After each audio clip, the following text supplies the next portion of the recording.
ಮಿತ್ರರೇ ನಮಸ್ಕಾರ. ನಾವಿವತ್ತು ಯಾಕೆ ಕಷ್ಟಪಟ್ಟವರೆಲ್ಲರೂ ಶ್ರೀಮಂತರಾಗಕ್ ಆಗೋದಿಲ್ಲ ಅನ್ನುವಂಥದ್ದನ್ನ ನೋಡೋಣ, ಮತ್ತು ಸಾಮಾನ್ಯ ಜನರು ಯಾಕೆ ಉದ್ಧಾರ ಆಗೋದಕ್ಕೆ ಅಷ್ಟೊಂದು ಕಷ್ಟಪಡ್ತಾರೆ ಅಥವಾ ಉದ್ಧಾರ ಆಗದೇ ಇಲ್ಲ ಎಷ್ಟೋ ಜನ ಅನ್ನುವಂಥದ್ದನ್ನ ನೋಡ್ತಾ ಹೋಗೋಣ. ಮತ್ತು ಅಂಬಾನಿ, ಅದಾನಿ ಈ ರೀತಿಯಾದಂತಹ ದೊಡ್ಡ ದೊಡ್ಡ ವ್ಯಕ್ತಿಗಳು ಅವರು ಆ ಒಂದು ಪೊಸಿಷನ್ಗೆ ಹೋಗ್ಬೇಕು ಅಂತ ಹೇಳಿದ್ರೆ ಅಥವಾ ಆ ಪೊಸಿಷನ್ ನ ಉಳಿಸ್ಕೋಬೇಕು ಅಂತ ಹೇಳಿದ್ರೆ ಯಾವ ಒಂದಿಷ್ಟು ಕೆಲಸಗಳನ್ನ ಮಾಡ್ತಾರೆ ಅನ್ನುವಂಥದ್ದು ಕೂಡ ನಾವು ಈ ವಿಡಿಯೋದಲ್ಲಿ ನೋಡ್ತಾ ಹೋಗೋಣ. ಮತ್ತು ಇತ್ತೀಚೆಗೆ ನನ್ನ ವಿಡಿಯೋಗೆ ಒಂದೆರಡು ಕಮೆಂಟ್ ಕೂಡ ಬಂದಿತ್ತು, ಅದನ್ನು ಕೂಡ ಈ ವಿಡಿಯೋದಲ್ಲಿ ಅಡ್ರೆಸ್ ಮಾಡೋಣ. ಗೆಳೆಯರೆ, ಒಂದು ಕಮೆಂಟ್ ಬಂದಿತ್ತು ನನ್ನ ವಿಡಿಯೋಗೆ, ಅದೇನಂತ ಹೇಳಿದ್ರೆ ಈ ಜಾತಕ ಗೀತಕ ಇವೆಲ್ಲ ಸುಳ್ಳುಗಳು, ಇದ್ರ ಬದಲು ಮೈ ಬಗ್ಸ್ ದುಡಿದ್ರೆ ಎಲ್ಲಾನು ಆಗುತ್ತೆ ಅನ್ನುವಂಥದ್ದು ಒಂದು ಕಮೆಂಟ್ ಆಗಿತ್ತು. ಮಿತ್ರರೇ, ಫಸ್ಟ್ ಆಫ್ ಆಲ್ ಎಲ್ಲರೂ ಕೂಡ ಮೈ ಬಗ್ಸೆ ದುಡಿಯುವಂಥದ್ದು ಮೊದಲನೇದಾಗಿ. ಇನ್ನ ಎರಡನೆಯದಾಗಿ, ದುಡಿಮೆಗೆ ಪ್ರತಿಫಲ ಇಲ್ವಾ ಅಂತ ಹೇಳಿದ್ರೆ ಖಂಡಿತ ಇದೆ. ಸ್ವಾಮಿ ವಿವೇಕಾನಂದರು ಎಷ್ಟು ಮಟ್ಟಿಗೆ ಹೇಳ್ತಾರೆ ಅಂತ ಹೇಳಿದ್ರೆ, ಒಬ್ಬ ವ್ಯಕ್ತಿ ತನ್ನ ಇಡೀ ಶಕ್ತಿಯನ್ನೆಲ್ಲ ವ್ಯಯಿಸಿ ಒಂದು ಕೆಲಸಕ್ಕೆ ಹಾಕಿದ್ರೆ ಆತನಿಗೆ ದೈವದ ಸಹಾಯ ಸಿಕ್ಕತ್ತೆ ಅಂತ ಹೇಳ್ಬಿಟ್ಟು ಸ್ವಾಮಿ ವಿವೇಕಾನಂದರು ಹೇಳ್ತಾರೆ.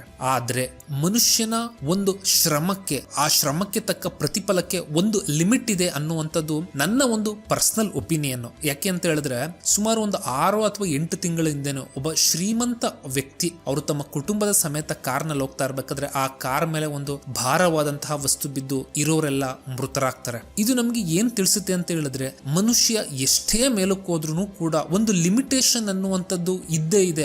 ಅದನ್ನ ಮೀರಿ ಹೋಗ್ಬೇಕಂತ ಹೇಳಿದ್ರೆ ಆತನಿಗೆ ಬೇರೆ ಬೇರೆ ವಿಷಯಗಳಾದಂತಹ ದೈವ ಆಗಿರ್ಬೋದು ಅಥವಾ ಜ್ಯೋತಿಷ್ಯ ಆಗಿರ್ಬೋದು, ಈ ರೀತಿಯಾದಂತಹ ಕೆಲವೊಂದಿಷ್ಟು ಟೂಲ್ಸ್ಗಳು ಏನಿದಾವೆ ಅವುಗಳ ಸಹಾಯ ಬೇಕಾಗುತ್ತೆ. ಅದಲ್ಲದೆ ಸಾಕಷ್ಟು ಜನಕ್ಕೆ ಗೊತ್ತಿಲ್ಲ, ಅದೇನಂತ ಹೇಳಿದ್ರೆ ಅಂಬಾನಿಯವರು ತಮ್ಮ ಯಾವುದೇ ಪೆಟ್ರೋಲಿಯಂ ಎಕ್ಸ್ಪ್ಲೋರೇಷನ್ ಅಂತ ಹೇಳಿದ್ರೆ ಪೆಟ್ರೋಲ್ ನ ಹುಡುಕ್ಬೇಕಾದ್ರೆ ಅಥವಾ ಬೇರೆ ಯಾವುದೇ ಒಂದು ಕನ್ಸ್ಟ್ರಕ್ಷನ್ ಮಾಡಬೇಕು ಅಂತ ಹೇಳಿದ್ರೆ ಮಂಗಳವಾರದೊತ್ತು ಅವರು ಯಾವುದೇ ಕಾರಣಕ್ಕೂ ಅಂತಹ ಕೆಲಸವನ್ನ ಮಾಡೋದಿಲ್ಲ. ಯಾಕೆ ಅಂತ ಹೇಳಿದ್ರೆ ಮಂಗಳವಾರ ಕುಜನಿಗೆ ಸಂಬಂಧಪಟ್ಟದ್ದು, ಭೂಮಿಗೆ ಸಂಬಂಧಪಟ್ಟಿದ್ದು. ಕುಜನನ್ನ ಏನಂತ ಕರೀತಾರೆ ಅಂತ ಹೇಳಿದ್ರೆ ಭೂಮಿಯ ಪುತ್ರ ಅಂತ ಕರೀತಾರೆ. ಆದ್ರಿಂದ ಆ ದಿನ ಅವರು ಕೆಲಸ ಮಾಡೋದಿಲ್ಲ, ಇದು ಅವರ ನಂಬಿಕೆ. ಮತ್ತು ಎರಡನೇದಾಗಿ, ಇನ್ನ ಅಂಬಾನಿಯವರ ಪತ್ನಿಯವರು IPL ಟೈಮ್ ಅಲ್ಲಿ ಏನ್ ಮಾಡಿರ್ತಾರೆ ಅಂತ ನೀವು ನೋಡ್ತಾನೆ ಇರ್ತೀರಾ. ಯಾವುದೋ ಒಂದು ಅವರ ನಂಬಿಕೆಯ ವಸ್ತು ಇದೆ, ಅದಕ್ಕೆ ಕೈ ಮುಗಿತಾ ಇರ್ತಾರೆ, ಈ ರೀತಿಯಾದಂತ ಮಾಡ್ತಾ ಇರ್ತಾರೆ. ಮಿತ್ರರೇ, ಇದು ಕೇವಲ ಅದಾನಿ ಅಲ್ಲ, ಈ ರೀತಿ ಸಾಕಷ್ಟು ಜನ ಒಂದು ಪೊಸಿಷನ್ಗೆ ಅಂತ ರೀಚ್ ಆಗಿರುವಂತವ್ರು ಅವರು ತುಂಬಾ ಸ್ಮಾರ್ಟ್ ಇರ್ತಾರೆ. ಯಾಕೆ ಅಂತ ಹೇಳಿದ್ರೆ ಇಂತಹ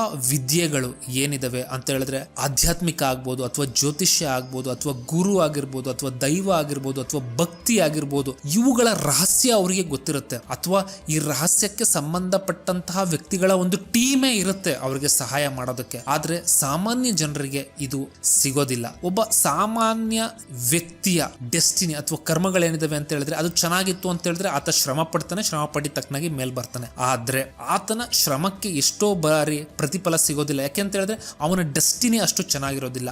ಆಗ್ಲೇ ಆತನಿಗೆ ಕೆಲವೊಂದಿಷ್ಟು ಸಹಾಯಗಳು ಬೇಕಾಗುವಂಥದ್ದು. ಗೆಳೆಯರೆ, ಇನ್ನ ಎರಡನೆಯದಾಗಿ ಇನ್ನ ಒಂದು ಕಮೆಂಟ್ ಬಂದಿತ್ತು, ಅದೇನಂತ ಹೇಳಿದ್ರೆ ನಾನು ಗಣೇಶನ ಕುರಿತಾದಂತೆ ಮತ್ತು ಗಣೇಶನ ಆರಾಧನೆ ಯಾಕೆ ಇಂಪಾರ್ಟೆಂಟ್ ಅನ್ನೋದರ ಕುರಿತಾಗಿ ಒಂದು ವಿಡಿಯೋ ಮಾಡಿದ್ದೆ. ಅದಕ್ಕೊಬ್ರು ಕಮೆಂಟ್ ಮಾಡಿದ್ರು, ಅದೇನಂತ ಹೇಳಿದ್ರೆ ಮುಸ್ಲಿಮ್ಸ್ಗಳು ಮತ್ತು ಕ್ರಿಶ್ಚಿಯನ್ಸ್ಗಳೇನಾದ್ರೂ ಗಣೇಶನ ಪೂಜೆ ಮಾಡ್ತಾರ, ಬರೀ ಶಿವ ಶಿವ ಅಥವಾ ರಾಮ ರಾಮ ಅಂದ್ರೆ ಸಾಕು ಎಲ್ಲಾ ಕೆಲಸ ಆಗುತ್ತೆ ಅನ್ನುವಂತಹ ಮಾತುಗಳಾಡಿದ್ರು. ಮಿತ್ರರೇ, ಇಲ್ಲಿ ನಾನು ಕ್ರಿಶ್ಚಿಯನ್ಸ್ ಅಥವಾ ಮುಸ್ಲಿಮ್ಸ್ ಅವರ ಒಂದು ನಂಬಿಕೆಯ ಬಗ್ಗೆ ಕಮೆಂಟ್ ಮಾಡೋದಕ್ಕೆ ಹೋಗೋದಿಲ್ಲ. ಇನ್ನು ಎರಡನೇ ಕ್ವಶನ್, ಶಿವ ಅಥವಾ ರಾಮನ ಒಂದು ನಾಮಸ್ಮರಣೆ ಮಾಡಿದ್ರೆ ಎಲ್ಲ ಕೆಲಸ ಆಗುತ್ತೆ ಅಂತಾರೆ. ಗೆಳೆಯರೆ, ಇದು ಹೌದು ಕೂಡ.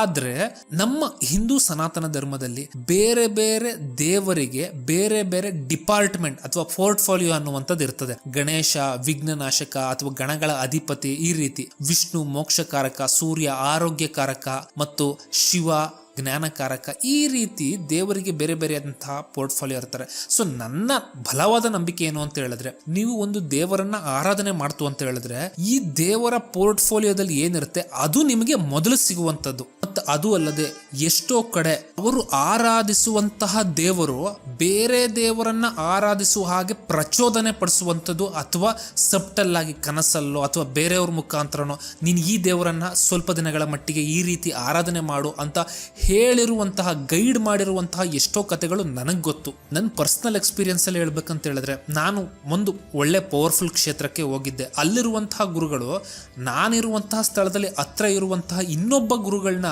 ಆರಾಧನೆ ಮಾಡೋದಕ್ಕೆ ಹೇಳ್ತಾರೆ. ಆರಾಧನೆ ಮಾಡಿದ್ರೆ ನಿನ್ನ ಈ ಕೆಲಸ ಆಗತ್ತೆ ಅಂತ ಹೇಳ್ತಾರೆ.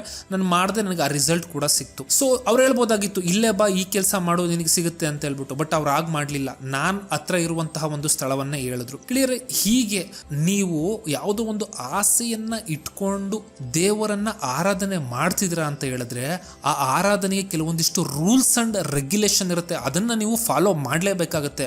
ಭಕ್ತಿಯಿಂದ ಮಾಡ್ತಿದ್ರ ಅಂತ ಹೇಳಿದ್ರೆ ಅದು ಬೇರೆ ಪ್ರಶ್ನೆ. ಭಕ್ತಿಯಲ್ಲಿ, ಶುದ್ಧ ಭಕ್ತಿಯಲ್ಲಿ ಯಾವತ್ತೂ ಕಾಮ ಇರೋದಿಲ್ಲ, ಆಗ ಅದು ಬೇರೆ ಪ್ರಶ್ನೆ ಆಗುತ್ತೆ. ಬಟ್ ಯಾವ್ದಾದ್ರು ಒಂದು ಆಸೆಯನ್ನ ಇಟ್ಕೊಂಡು ಆರಾಧನೆ ಮಾಡ್ತಿದ್ರ ಅಂತ ಹೇಳಿದ್ರೆ ಧರ್ಮಕ್ಕೆ ತನ್ನದೇ ಆದಂತಹ ಒಂದು ಟೆಕ್ನಿಕ್ಯಾಲಿಟಿ ಇರುತ್ತೆ, ಒಂದು ನಿಯಮಗಳಿರುತ್ತೆ. ಅದನ್ನ ನೀವು ಫಾಲೋ ಮಾಡ್ಲೇಬೇಕಾಗುತ್ತೆ. ಒಬ್ಬ ವ್ಯಕ್ತಿ ತಿರುಪತಿಯ ವೆಂಕಟೇಶ್ವರನನ್ನ ಭಕ್ತಿಯಿಂದ ಆರಾಧನೆ ಮಾಡ್ತಿರ್ತಾನೆ. ಆದ್ರೆ ಆತ ಯಾವ ತಪ್ಪು ಮಾಡಿರ್ತಾನೆ ಅಂತ ಹೇಳಿದ್ರೆ ಬಾಲಾಜಿಯನ್ನೇ ತನ್ನ ಸರ್ವಸ್ವವಾಗಿ ಆರಾಧಿಸ್ತಾ ಇರೋದ್ರಿಂದ ತನ್ನ ಮನೆಯ ದೇವರನ್ನ ನೆಗ್ಲೆಕ್ಟ್ ಮಾಡಿರ್ತಾರೆ. ಅದರ ಪರಿಣಾಮವಾಗಿ ಏನಾಗುತ್ತೆ ಅಂತ ಹೇಳಿದ್ರೆ ಆತನಿಗೆ ಮನೆಯಲ್ಲಿ ರಿಲೇಶನ್ಶಿಪ್ ಪ್ರಾಬ್ಲಮ್ ಆಗುತ್ತೆ, ಆರ್ಥಿಕತೆಯ ಪ್ರಾಬ್ಲಮ್ ಆಗುತ್ತೆ. ಸೊ ಈ ರೀತಿ ಪ್ರಾಬ್ಲಮ್ ಆದಾಗ ಆತ ವೆಂಕಟೇಶ್ವರನನ್ನ ಕೇಳ್ಕೊತಾನೆ, ನಾನು ನಿನ್ನ ಇಷ್ಟು ಭಕ್ತಿಯಿಂದ ಆರಾಧನೆ ಮಾಡ್ತಿದ್ರು, ನನಗೆ ಯಾಕೆ ಈ ರೀತಿ ಕಷ್ಟಗಳು ಬರ್ತಾ ಇದಾವೆ, ಕೊಡ್ತಾ ಇದೆ ಅನ್ನುವಂಥದ್ದು. ಆಗ ವೆಂಕಟೇಶ್ವರ ಆತನ ಕನಸಿನಲ್ಲಿ ಹೇಳ್ತಾನೆ, ನೀನು ನಿನ್ನ ಮನೆ ದೇವರನ್ನ ಮರ್ತಿದೀಯ ನನ್ನ ಆರಾಧನೆಯಲ್ಲಿ, ಅದರ ಪರಿಣಾಮವಾಗಿ ಇದಾಗಿರುವಂಥದ್ದು. ಸೊ ಅದನ್ನು ನೀನು ಮಾಡಲೇಬೇಕು, ಅದನ್ನು ಕೂಡ ಮುಗಿಸ್ಕೋ ಅನ್ನುವಂತಹ ಮಾತುಗಳನ್ನ ಆಡ್ತಾನೆ. ಮಿತ್ರರೇ, ನಮ್ಮ ಧರ್ಮದಲ್ಲಿ ಸಾಕಷ್ಟು ಟೆಕ್ನಿಕಾಲಿಟಿ ಇದೆ. ಆದ್ರೆ ಈ ಟೆಕ್ನಿಕಾಲಿಟಿ ಎಲ್ಲರ ಕಪ್ ಆಫ್ ಟೀ ಅಲ್ಲ ಅಂತ ಹೇಳಿದ್ರೆ ಎಲ್ಲರ ಕೈಯಲ್ಲೂ ಆಗುವಂಥದ್ದಲ್ಲ. ಆದ್ರಿಂದ ಸಾಮಾನ್ಯ ಜನರು ಯಾಕೆ ಉದ್ಧಾರ ಆಗೋದಕ್ಕೆ ಅಷ್ಟು ಕಷ್ಟಪಡ್ತಾರೆ ಅಂತ ಹೇಳಿದ್ರೆ ಸಾಮಾನ್ಯ ಜನರುಗಳಲ್ಲಿ ತರಲೆಗಳು ಬಹಳಷ್ಟು ಜಾಸ್ತಿ ಇರೋದ್ರಿಂದ ಉದ್ಧಾರ ಆಗೋದಕ್ಕೆ ಕಷ್ಟಪಡ್ತಾರೆ. ಮಿತ್ರರೇ, ಈ ವಿಡಿಯೋ ನಿಮ್ಗೆ ಇಷ್ಟ ಆಯ್ತು ಅಂತ ಹೇಳಿದ್ರೆ ಲೈಕ್, ಶೇರ್ ಮತ್ತು ಸಬ್ಸ್ಕ್ರೈಬ್ ಮಾಡಿ.